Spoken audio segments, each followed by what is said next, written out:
8મી March એટલે કે આંતરરાષ્ટ્રીય મહિલા દિવસ. આ દિવસ આવે એટલે ચારે બાજુ તેની ચર્ચા થાય છે. પણ શું આપણે ક્યારે અટકીને વિચાર્યું છે કે આ દિવસ ખરેખર છે શું? બસ આજે આપણે એ જ સમજવાની કોશિશ કરીશું અને એક બહુ જ જરૂરી સવાલનો જવાબ શોધીશું. તો સવાલ એ છે કે શું આ દિવસ ઉજવણીનો છે કે પછી વિરોધનું પ્રતીક છે? શું આ મહિલાઓની સિદ્ધિઓને બિરદાવવાનો દિવસ છે કે પછી એ યાદ કરાવવાનો દિવસ છે કે લડાઈ હજી બાકી છે? આ જ સવાલની આસપાસ આપણી આખી વાતચીત ફરશે. ચાલો તો શરૂઆત કરીએ આપણા પહેલા વિભાગથી, ઉત્સવ કે વિરોધ. અને આ દિવસની જે બેવડી ઓળખ છે ને એને જરા નજીકથી જોઈએ. આજકાલ જુઓ તો આંતરરાષ્ટ્રીય મહિલા દિવસને એક ઉજવણી તરીકે જ જોવામાં આવે છે. બધે જ મહિલાઓની સામાજિક, રાજકીય અને આર્થિક સિદ્ધિઓની જ વાત થાય છે અને એ થવી પણ જોઈએ, એમાં કોઈ બેમત નથી. પણ આ દિવસના મૂળમાં ઉજવણી નથી.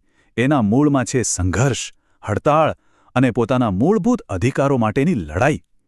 આ વાત જાણવી બહુ જરૂરી છે. અને આ જે સંઘર્ષની વાત છે ને એ કોઈ એક દિવસ કે એક વર્ષની વાત નથી. આ તો એક સદી લાંબી સફર છે. તો ચાલો આપણા બીજા વિભાગમાં એ જ સફર પર એક નજર નાખીએ. જોઈએ કે આ બધું શરૂ ક્યાંથી થયું. જુઓ આખી ટાઈમલાઈન. વાત શરૂ થાય છે 1908થી, જ્યારે ન્યૂયોર્કમાં 15,000 મહિલાઓ રસ્તા પર ઉતરી આવી. એમની માંગણીઓ બહુ સીધી-સાદી હતી. કામના કલાકો ઓછા કરો, સારો પગાર આપો અને અમને મત આપવાનો અધિકાર આપો. પછી 1910માં આ આંદોલનને એક વૈશ્વિક સ્વરૂપ મળ્યું. 1917માં રશિયામાં મહિલાઓએ રોટી અને શાંતિ માટે જે હડતાળ કરી એણે તો ઇતિહાસ જ બદલી નાખ્યો. અને છેક 1975માં એટલે કે ઘણા વર્ષો પછી યુનાઇટેડ નેશન્સે 8 માર્ચને આંતરરાષ્ટ્રીય મહિલા દિવસ તરીકે સત્તાવાર માન્યતા આપી. એટલે કે આ કોઈ એક ઝટકામાં મળેલી સફળતા નહોતી. પણ આ આખા વિચારને વૈશ્વિક સ્તરે લઈ જવાનો શ્રેય કોને જાય છે? તો એ હતા ક્લારા ઝેટકિન, એક ડાબેરી કાર્યકર્તા અને મહિલા અધિકારોના પ્રખર હિમાયતી. એમણે જ કહ્યું કે કામકાજી મહિલાઓની લડાઈને સન્માન આપવા અને એમની માંગણીઓ પર ભાર મૂકવા માટે એક આંતરરાષ્ટ્રીય દિવસ હોવો જોઈએ. અને ખબર છે, આ આંદોલનના પોતાના ખાસ રંગો પણ છે. જાંબલી, જે ન્યાય અને ગૌરવનું પ્રતીક છે, લીલો, જે આશાનું પ્રતીક છે, અને સફેદ, જે શુદ્ધતા માટે. આ રંગો પણ કંઈ અમસ્તા નથી પસંદ થયા. એ આખી લડતના ઊંડા અર્થને દર્શાવે છે. તો આ તો થઈ ઇતિહાસની વાત. પણ હવે આપણે વર્તમાનમાં આવીએ. અને અહીંથી વાત થોડી ગંભીર બને છે. આપણો ત્રીજો વિભાગ છે ન્યાયનો ઇંતજાર. અહીં તમને બે ચહેરા જોવા મળશે. એક તરફ સરકારો મહિલા સુરક્ષા, અધિકાર અને સશક્તિકરણની મોટી મોટી વાતો કરે છે. અને બીજી તરફ મધ્યપ્રદેશની વાસ્તવિકતા જુઓ, જ્યાં મહિલાઓને ન્યાય અપાવવા માટે બનેલી મુખ્ય સંસ્થા એટલે કે રાજ્ય મહિલા આયોગ જ નિષ્ક્રિય પડ્યું છે. આ કેટલો મોટો વિરોધાભાસ છે! અને આ કોઈ 1-2 મહિનાની વાત નથી. પૂરા 4 વર્ષ થઈ ગયા. છેલ્લા 4 વર્ષથી મધ્યપ્રદેશ રાજ્ય મહિલા આયોગમાં ના કોઈ અધ્યક્ષ છે, ના કોઈ સભ્યો.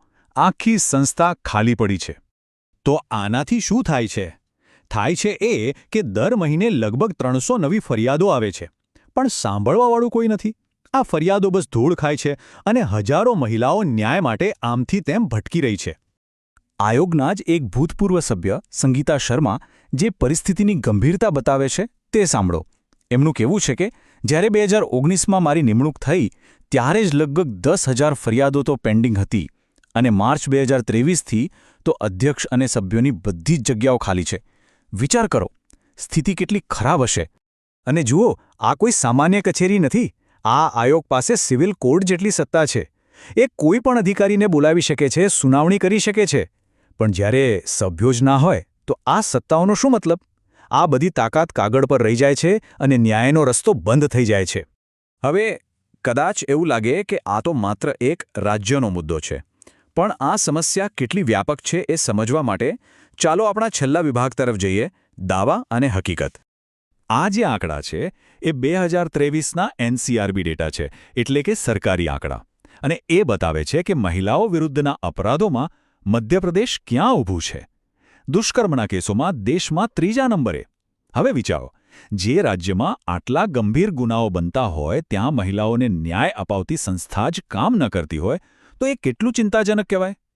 તો આ બધી વાત આપણને ફરી ત્યાં જ લાવીને ઊભી રાખે છે જ્યાંથી આપણે શરૂઆત કરી હતી. જો ન્યાય આપવા માટે બનેલી સંસ્થાઓ જ આ રીતે ખાલી હોય તો શું આ દિવસ માત્ર એક ઉજવણી બનીને રહી જશે? કે પછી આ દિવસ આપણને એ યાદ કરાવવા માટે છે કે જે વિરોધ, જે સંઘર્ષ એક સદી પહેલાં શરૂ થયો હતો એ આજે પણ એટલો જ જરૂરી છે? આ સવાલ પર વિચારવું ખૂબ જ જરૂરી છે.